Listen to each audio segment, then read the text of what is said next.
नमः श्री गुरुभ्यो नमः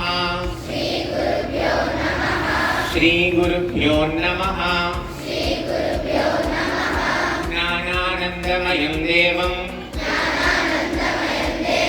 निर्मलस्फटिकाकृतिम् आधारं सर्वविद्यानां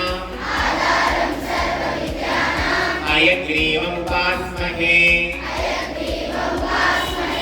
गुरवे सर्वलोकानां विशदे भवरोगिणां निधये सर्वविद्यानां दक्षिणामूर्तये नमः सदा निम्बवृक्षस्य मूलादिवासात् सुदाश्यामिनं तिक्तमप्यप्रियन्तं तरुं कल्पा वृक्षादिकं साधयन्तं नमामीश्वरं सद्गुरुं साईनाथम् अवधूताय विद्महे अत्रिपुत्राय धीमहि तन्नो दत्तः प्रचोदयात् अवधूताय विद्महे अत्रिपुत्राय धीमहि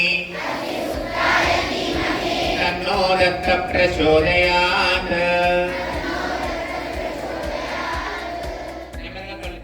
श्री गुरुभ्यो नमः प्रत्येक ఏంటి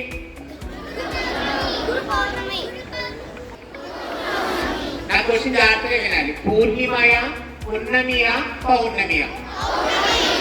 పౌర్ణమి. ఓకే, నేను పున్నమి అంటాను, పర్వాలేదా? నేను పూర్ణిమ అంటాను, పర్వాలేదా? నోవా? సరే, అది కూడా మీకు డీటెయిల్ ఇచ్చేస్తాను. అసలు విషయంగా పూర్ణిమ అనాలి, ఎందుకంటే పూర్ణత్వంతో కూడినటువంటి చంద్రుడు ఉండేటువంటి సందర్భం కాబట్టి పూర్ణిమ అంటాం. ఆ పూర్ణిమ కాస్త ఆ మాండలికాలు ఆ ప్రాంతంలో ఉన్న వ్యక్తులను బట్టి పున్నమిగా మారింది. మరి కొంతమంది దాన్ని పౌర్ణమిగా చెప్పడం జరిగింది. కాబట్టి పూర్ణిమ సరైనదే, పున్నమి సరైనదే, పౌర్ణమి కూడా సరైనది. ఆషాఢ మాసంలో వచ్చేటువంటి పూర్ణిమని వ్యాస పూర్ణిమ అంటారు. వ్యాసవ్యాసుకు సంబంధించింది. ఎంతమందికి ఈ పేరు విన్నారు? వేదవ్యాసుడు పేరు. వేదవ్యాసుడు అంటారు. వేదాలని ఆయన రచించారు. ఎలాగా? సంస్కృతంలో రచించారు. మీరు ఇందాక నుంచి వినాయకుడి కనెక్ట్ చేస్తున్నారు వేదవ్యాసుడికి. వినాయకుడు ఎవరో తెలుసా? రైటర్, లేఖకుడు అంటారు.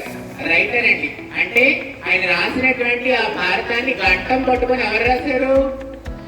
వినాయకుడు రాశాడు కూర్చొని. కాబట్టి ఆయన లేఖకుడు, చక్కగా రాశారన్నమాట. వేదవ్యాసుడు 4 వేదాన్ని కూడా ఏం చేశారు? రచించారు. ఆ మహాభారతాన్ని రచించారు. ఆ మహాభారతాన్ని తెలుగులో మనకి ఎవరిచ్చారు? 3 కవులు ఇచ్చారు. ఇక్కడ ఒక పెద్ద ప్రశ్న, ఈ 3 కవుల్లో ఎవరు గొప్ప అంటున్నారు? మన నన్నయ్య గొప్ప, తిక్కన గొప్ప, ఎర్రన గొప్ప? అంటే 3 గొప్పే. అందుకే ఎవరు గొప్ప తేల్చలేక వాళ్ళు ఏమన్నారు? కవిత్రయం అన్నారు. ఏమన్నారండి? ఈ ప్రశ్న ఎవరైనా వేస్తే వాళ్ళ కవిత్రయం అంటే వాళ్ళు ఎవరిని విడదీయలేము, ఎవరికి స్థానాలు కూడా నిర్ణయించలేమని చెప్పండి. ఎందుకంటే 2.5 రాసిన నన్నయ్య గొప్పే, 15 రాసిన తిక్కన గారు గొప్పే, వీళ్ళిద్దరి యొక్క శైలిని కనెక్ట్ చేసుకుంటూ రాసిన ఎర్రన గారు కూడా గొప్పే. సరేనా? ఈ రోజు వేదవ్యాస మహర్షి యొక్క జయంతి, అంటే వ్యాస పూర్ణిమ అని చెప్తారు. వేదవ్యాసుడికి ఇంకొక పేరు ఉంది, ఎవరైనా చెప్తారా? కృష్ణ ద్వైపాయనుడు. ఏం పేరండి? కృష్ణ ద్వైపాయనుడు. ఎలా ఉంటాడు తెలుసు? ఆయన నల్లగా ఉంటాడు, అందుకని కృష్ణ ద్వైపాయనుడు అన్నారు. ఓకే, ఇది వేదవ్యాసుడికి సంబంధించి. ఇది ఆషాఢ మాసంలో వచ్చేటువంటి గురు పూర్ణిమ. మీ అందరికీ గురువుల యొక్క ఆశీస్సులు పుష్కలంగా ఉండాలని కోరుకుంటున్నాను. నేను ఒక్కడే చెప్తాను, గురువు ఆశీస్సులు రావాలి అంటే గురుముఖత నేర్చుకోవాలి. తరగతి గదిలో కూర్చున్నప్పుడు మీరు పక్కకు చూసారనుకోండి, జ్ఞాన ప్రసారం సరిగ్గా జరగదు. అందుకే స్లిప్ ప్రాపర్లీ, రైట్ ఇలాంటివి చెప్తా ఉంటారు క్లాస్ రూమ్ లో. నిరంతరం జ్ఞానాన్ని నేర్చుకోవడంలో అప్రమత్తంగా ఉండాలి. ఒక శ్రీరాముడైనా, ఒక హనుమైనా, వీళ్ళందరూ చాలా అప్రమత్తంగా జ్ఞానాన్ని నేర్చుకున్నారు. అలాంటి జ్ఞానం మీరు పొందాలి అంటే గురువు దగ్గర గురుముఖత నేర్చుకోవాలి. సాధారణంగా గురుముఖత అందరికీ జ్ఞానం లభించదు. గురువు ముఖం ఎదురుగా చూస్తూ అందరు నేర్చుకోలేరు. ఆ వాక్యం మీకు దక్కింది కాబట్టి మీ అందరికీ గురువుల ఆశీస్సులు ఉండాలని కోరుకుంటున్నాను. ఇక తన శైలిలో అసలు గురు పూర్ణిమ గురించి చెప్పడానికి మన దగ్గర ఒక విద్యార్థి ఉంది. అంతకంటే ముందు ఈ రోజు వార్తలు ఏంటో చూద్దాం. అందరికీ శుభోదయం. ఈనాటి వార్తలు చదువుతున్నది రేణుక, 9వ తరగతి అగ్ని విభాగం నుండి. ముందుగా అంతర్జాతీయ వార్తలు. ప్రధాని నరేంద్ర మోదీకి బ్రెజిల్ అత్యున్నత పురస్కారం. ప్రధాని మోదీ 5 దేశాల పర్యటనలో భాగంగా బ్రెజిల్లో పర్యటించారు. రియో డి జనీరోలో జరిగిన 17వ బ్రిక్స్ సదస్సులో పాల్గొన్నారు. బ్రెజిల్ దేశం మోదీకి తమ అత్యున్నత పురస్కారాన్ని ప్రదానం చేసింది. అనంతరం ఘనా దేశం కూడా అత్యున్నత పురస్కారం మోదీకి ఇచ్చింది. గురువే మహేశ్వరుడు, త్రిమూర్తి స్వరూపం గురువు. గురువులో గు అంటే అంధకారం, రువు అంటే పోగొట్టేవాడు. అజ్ఞానం అనే అంధకారాన్ని పోగొట్టేవాడే గురువు. ఇది నిజమే. ఒక వ్యక్తిని ఒక సంస్థగా మార్చే గురుతర బాధ్యత కొనియాడదగినదే. ఇటువంటి కీలకమైన పాత్రలు పోషించే గురువులందరికీ ఈ గురు పౌర్ణమి సందర్భంగా నా శిరస్సు వంచి పాదాభివందనాలు సమర్పిస్తూ మీ ముందుకు వచ్చింది జియా పూర్వశ్రీ 9వ తరగతి ఆకాశ విభాగం నుండి. గురువు కేవలం ఉద్యోగం కోసమే కాకుండా తన శిష్యులకు నడవవలసిన మార్గాన్ని చూపిస్తారు. ప్రతి శిష్యుడిని సన్మార్గంలో నడిపించడానికి ముఖ్య పాత్ర పోషిస్తారు. సభాయే నమః. గురువులందరికీ గురు పూర్ణిమ శుభాకాంక్షలు.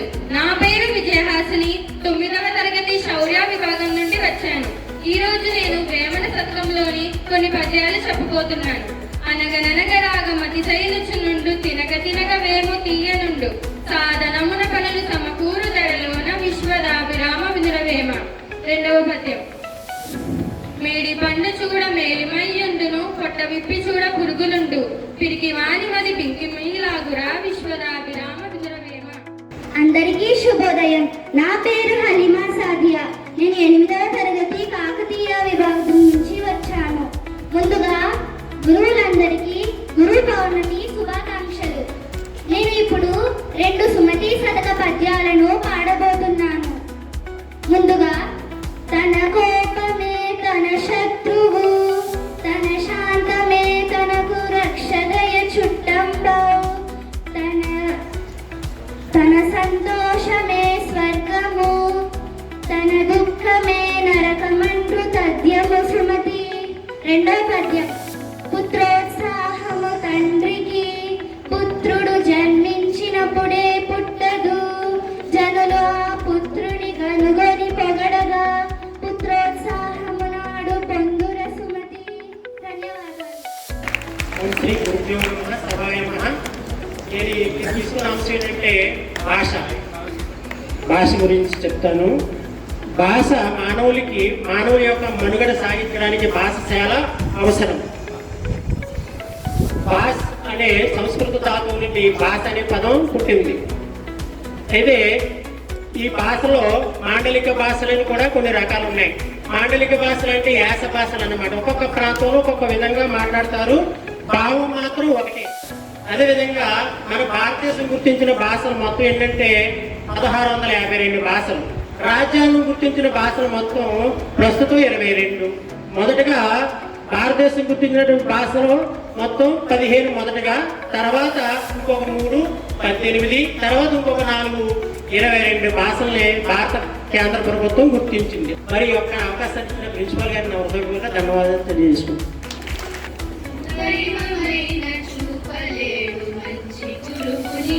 మంచి గురువైతే చూపగలడు దేవదేవుని, దైవమైన చూపలేడు మంచి గురువుని, మంచి గురువైతే చూపగలడు దేవదేవుని. గురు బ్రహ్మ గురు విష్ణు గురుదేవో మహేశ్వర. గురు బ్రహ్మ గురు విష్ణు గురుదేవో మహేశ్వర. చదువులన్నీ పడలేవు పుస్తకాలలో, విద్య దాగి ఉంది మానవుల మస్తకాలలో. చదువులన్నీ పడలేవు పుస్తకాలలో, విద్య దాగి ఉంది మానవుల